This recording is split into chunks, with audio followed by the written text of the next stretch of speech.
ഹരേ കൃഷ്ണ. സത്യം വരം ധീമഹി. ഇന്ന് ഭാഗവതത്തിലെ ആദ്യത്തെ സ്തുതിയായ കുന്തി സ്തുതിയിലെ ഒരു ശ്ലോകം കേൾക്കാം. കൃഷ്ണായ വാസുദേവായ ദേവകീ നന്ദനായ ച നന്ദഗോപകുമാരായ ഗോവിന്ദായ നമോ നമഃ.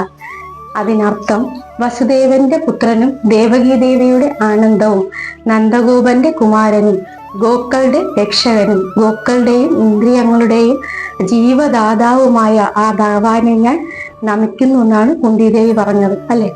അപ്പോൾ ഭഗവാൻ എന്ന് പറയുന്നത് കുന്തിദേവിയുടെ മാത്രം ആനന്ദമല്ല, നമ്മുടെയൊക്കെ ആനന്ദമാണ്. കണ്ണടച്ച് ആ ഒരു രൂപം മനസ്സിൽ ധ്യാനിക്കുമ്പോഴോ അല്ലെങ്കിൽ അറിഞ്ഞ് ഭഗവാനെ ഗോവിന്ദ എന്നൊന്ന് വിളിച്ചാലോ നമ്മുടെ മനസ്സ് പിടയ്ക്കുന്നതും നമ്മുടെ കണ്ണ് നിറഞ്ഞൊഴുകുന്നതും നമുക്ക് അറിയാൻ സാധിക്കും. അതാണ് നമ്മുടെയും കൂടി ആനന്ദമാണെന്ന് ഞാൻ പറഞ്ഞത്. ആനന്ദമല്ലാതെ ചില സമയത്ത് മനസ്സ് പിടയ്ക്കുന്ന വേദന ഉണ്ടാവാറുണ്ട്. ഏത് സമയം എന്നറിയാമോ?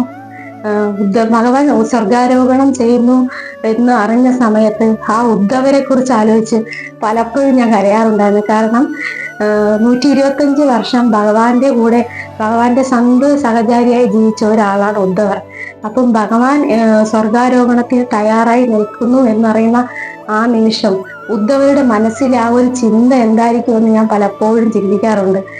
ഭാഗവതം വായിക്കുന്ന സമയത്ത് അറിയാതെ കണ്ണ് നിറഞ്ഞിട്ടുണ്ട്, വായിക്കാൻ കഴിയാതെ ഭാഗവതം മടക്കി വെച്ച ചില നിമിഷങ്ങളും ഉണ്ടായിട്ടുണ്ട്. അപ്പോൾ എല്ലാവർക്കും ആ ഒരു ആനന്ദം കിട്ടാനും അതിലൂടെ ഭഗവാനിലേക്ക് എത്താനും സാധിക്കട്ടെ എന്ന് പ്രാർത്ഥിക്കുന്നു. ഹരേ കൃഷ്ണ. സത്യം വരം ധീമഹി.